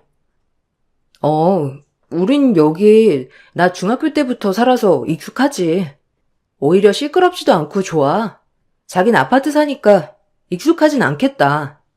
건물도 깨끗한 편이어서 나쁘지 않고, 그래도 아파트면 관리가 잘 되어 있어서 좋긴 하겠네. 그렇게 대화를 이어갈 무렵 언니들이 퇴근하고 들어왔습니다. 남자친구가 온다는 건 알았는데 언니들도 제 얘기를 들었던 참이라 궁금했던 모양인지 일찍 퇴근을 하고 집으로 왔어요. 아, 윤희 남자친구구나? 안녕하세요. 전 윤희 첫째 언니고 얜 둘째예요. 반가워요. 아, 네. 안녕하세요. 윤희가 도통 집 얘기를 잘 안 해줘요. 이제서야 뵙네요. 잘 부탁드려요. 저와 달리 언니들은 똑부러지기도 하고 제가 서럽게 울던 날을 기억하고 있어서 남자친구에게 살갑지만은 않았고 그때 복수를 하려고 했는지 언니들이 의사신분이라는 걸 밝히더라고요. 남친은 엄청 놀란 눈치였습니다. 대학은 어디예요? 요즘 로스쿨도 간판 많이 보잖아요. 제 친구도 로스쿨 출신인데 연배가 비슷한 것 같아서요. 물어봐도 되죠? 아, 네. 서울대 로스쿨 출신입니다. 아, 그럼 대학은요? 대학은 어디 나왔어요? 순간 언니가 꼬치꼬치 묻는 말에 기분이 나빴는지 얼굴이 불그락해지는 남자친구를 볼 수 있었죠. 뭔가 고소하단 생각이 들었어요. 내 기분을 조금이라도 느껴봤는지 이때 이런 말을 하며 자존심이 상해하는 게 확 보이더라고요. 아, 대학은 순천에 있는 대학 나왔습니다. 뭐 대학보다야 마지막 학력이 서울대 로스쿨이니까요. 아, 그래도 로스쿨 출신이어도 대학도 중요하지. 요즘 로펌 들어가기 얼마나 어려운데, 안 그래요? 그래도 취업 잘했다면 다행이지만요. 금방이라도 당신은 어디 대학 나왔냐고 물어볼 기세였지만 그래도 첫 만남이니 더 이상 묻지 않더군요. 그렇게 식사 자리를 마치고 남친을 배웅하던 차에 남친의 불만이 터져 나왔습니다. 자기를 함부로 대했다는 둥, 언니들이 왜 이렇게 개념이 없냐는 둥, 일단 다 참았어요. 어차피 곧 헤어질 거고 아주 입이 떡 벌어지게 복수할 계획이었으니까요. 그러고 나서 철저히 복수 계획을 세웠습니다. 그 과정 중 역시나 예비시댁의 만행은 끊임없었죠. 중간에 남자친구에게 건물주 딸의 선자리를 제시하는 둥 결과는 계속 저를 못마땅해 했어요. 이것 또한 개념 없는 남자친구 입에서 듣게 되었죠. 아빠가 좋은 사람 있다고 선보는 거 어떠냐더라? 그래도 난 자기를 너무 사랑하니까 당연히 안 된다고 했지. 아직도 못마땅해 하셔? 자기가 잘 얘기한 거 아니었어? 건물주 딸? 왜?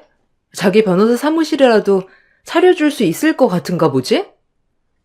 에이, 말을 왜 그렇게 해? 자기도 좋잖아. 그래도 나 같은 남자가 자기 아니면 절대 안 된다는데 자긴 자부심 가져도 돼. 이런 미친 소리를 하며 저를 놀리는 것처럼 말을 하더군요. 정말 어이가 없었지만 그 계획은 실행될 예정이니 참았어요. 아주 그 집 콜을 납작하게 해주겠다는 일념 하나로 참았던 것 같아요. 엄마, 아빠, 언니들과 오빠에게도 저의 계획을 말씀드리니 아빠와 엄마도 경우 없으신 분들은 아니지만 제가 그동안 그 집에 당했던 걸 생각해 동의해 주셨고요. 드디어 길고 긴 시간 끝에 상견례 날이 되었습니다. 역시나 상견례 전날까지도 남친 부모님들은 꼭 해야겠냐며 남친을 설득하는 눈치였고 남친이 통하지 않자 이제는 제가 시집가면 저를 부려먹을 생각만 하시는 것 같았습니다. 어느 날은 전화가 오시더니 얼토당토 않는 말을 하시더군요. 예, 나다. 너 김치는 담글 줄 아니? 내가 내일 김장을 할 건데 어차피 너가 와서 이제 할 일인데 이 정도는 해야 하지 않겠니? 지금 얘네 누나나 우리 아들 시킬 수도 없는 거고 너희야 수업 조절해서 오면 되는 거니까 내일 몇 시쯤 올 수 있니? 네? 김장이요? 아, 제가 내일은 수업이 풀로 있어서 힘들 것 같아요. 죄송합니다, 어머님. 예, 내가 진짜 이런 말까진 안 하려고 했는데 뭐 하나 마음에 드는 구석이라고는 없니 너는? 마음에 안 들면 집안이라도 좋던가. 평범한 집안에 평범한 직업에 뭐 하나 잘난 것도 없는 니가 지금 변호사 와이프를 그냥 꽁으로 하겠다는 거야? 네? 어머님, 평소에 저 어떻게 생각하는지 그동안 잘 알지만 너무 심하시다는 생각 안 드세요? 아니, 와서 몸으로라도 떼우던가. 너 아직 식장 안 들어갔다. 알겠니? 이런 반협박을 하시며 전화하기 일쑤였고요. 점점 심해지면 심해졌지 덜하진 않으셨어요. 남친은 저 아니면 안 된다는 주의였고요. 저 아니면 안 된다는 사람이지만 저에게 자기가 저를 사랑해주는 사람이니 넌 복받은 줄 알아라 라는 뉘앙스를 계속 풍겨오며 저의 자존심을 깎아내리기 일쑤였어요. 대망의 상견례 날 그제 부모님과 남친 누나 매형까지 줄줄이 양복에 변호사 배지를 달고 나와 우리 집은 법조인이다 라며 위풍당당 앉아 계시더라고요. 그리고 미리 준비해온 혼수 목록을 써서 저를 먼저 주시는데 기겁했습니다. 혼수 비용만 4억, 그리고 집은 반반. 너무 어이가 없어 실소가 터져 나왔죠. 그리고 저희 부모님과 언니들, 오빠 새언니가 등장했어요. 줄줄이 의사 가운을 입고 말이죠. 다들 외과, 내과, 치과 가운을 입고 등장을 하는데 남친 식구들은 어안이 벙벙하여 쳐다보곤 했습니다. 상견례장에 의사 가운 입은 6명, 변호사 배지 단 3명, 이렇게 마주보고 앉아있는 우스꽝스런 모습이었죠. 남친도 처음 보는 모습에 당황하긴 마찬가지였고요. 제가 생각해낸 최고의 복수는 이것이었습니다. 상견례장에 우리 집 재력을 오픈하고 그 집이 그렇게 바라는 돈을 바로 눈앞에서 놓치게 하는 것이죠. 아들 가지고 장사하시려 했으니 맞대응 해드려야겠다 생각했습니다. 처음 뵙겠습니다. 안녕하십니까? 윤희 아빠입니다. 딸한테 얘기 많이 들었어요. 그동안 저희에 대해 많이 궁금해 하셨다고요? 애들 둘이 좋아서 하는 결혼. 저희는 직업이나 집안에 대해서는 딱히 생각해 본 적 없는데 굉장히 궁금해 하셨다고 들었네요. 저희 아빠랑 엄마, 저는 외과 의사예요. 그리고 여동생은 내과 의사고 남동생 내에는 치과 의사입니다. 아니, 어머, 의사들이시라고요? 아니, 우리 준성이가 그런 말이 없어서. 아이고, 이런 귀하신 분들이 그럼 우리 세기만 특별히 미술 공부를 가르쳤군요. 어쩐지 특별해 보이더니만. 어머머, 아마 우리 아들 머리랑 사돈댁도 머리들이 좋으시니 우리 손주들 머리 걱정은 없겠어요. 우리 며느리 닮아 손재주도 좋을 거고요. 사람이 이렇게 변하는 거 보고 이 결혼 하지 않아야겠다고 생각한 제 자신에게 정말 괜찮은 선택을 했다고 생각했네요. 오히려 저런 반응들을 보니까 정이 뚝 떨어졌어요. 저희 집은 저 결혼하면 저희 앞에 있는 조그만 건물을 혼수로 해주실 예정이었어요. 그런데 이제 그럴 일은 없겠네요. 어머님 혼수 목록을 보니 저에게 너무 바라는 게 많아서 제가 왜 이렇게까지 하면서 결혼해야 하는지 의문이 드네요. 무슨 말이야, 너? 자기야, 그리고 이런 일은 나한테 미리 얘기했어야지. 놀랬잖아. 다 의사셨어? 그리고 건물 얘기는 또 뭐고? 내가 조그만 건물들이 몇 채 있는데 이걸 우리 자식들 결혼 선물로 하나씩 주고 있네. 그래서 우리 윤희도 그럴 예정이었는데 윤희 마음이 변했다니 그럴 일은 없겠군. 아니 사돈. 아니 이게 다 무슨 말이에요? 윤희야, 갑자기 무슨 소리니? 지금 결혼 날짜 잡으러 나온 거 아니었어? 아니요. 저는 이 결혼 못합니다. 오늘 파혼 통보하러 나온 거예요. 어머님, 아버님 아들, 그리고 잘난 따님 사위. 제가 어찌 그 집에 끼겠어요. 전 파혼합니다. 자기야, 무슨 소리야, 지금? 남친 어머니 졸도하는 소리 들리고 웅성웅성 거리는데 저희 집 그대로 그 자리 박차고 나왔네요. 오래간만에 깔깔거리면서 가족끼리 밥 먹고 카페 가서 실컷 대화했습니다. 하나뿐인 막내딸 마음에 상처 입을까 늘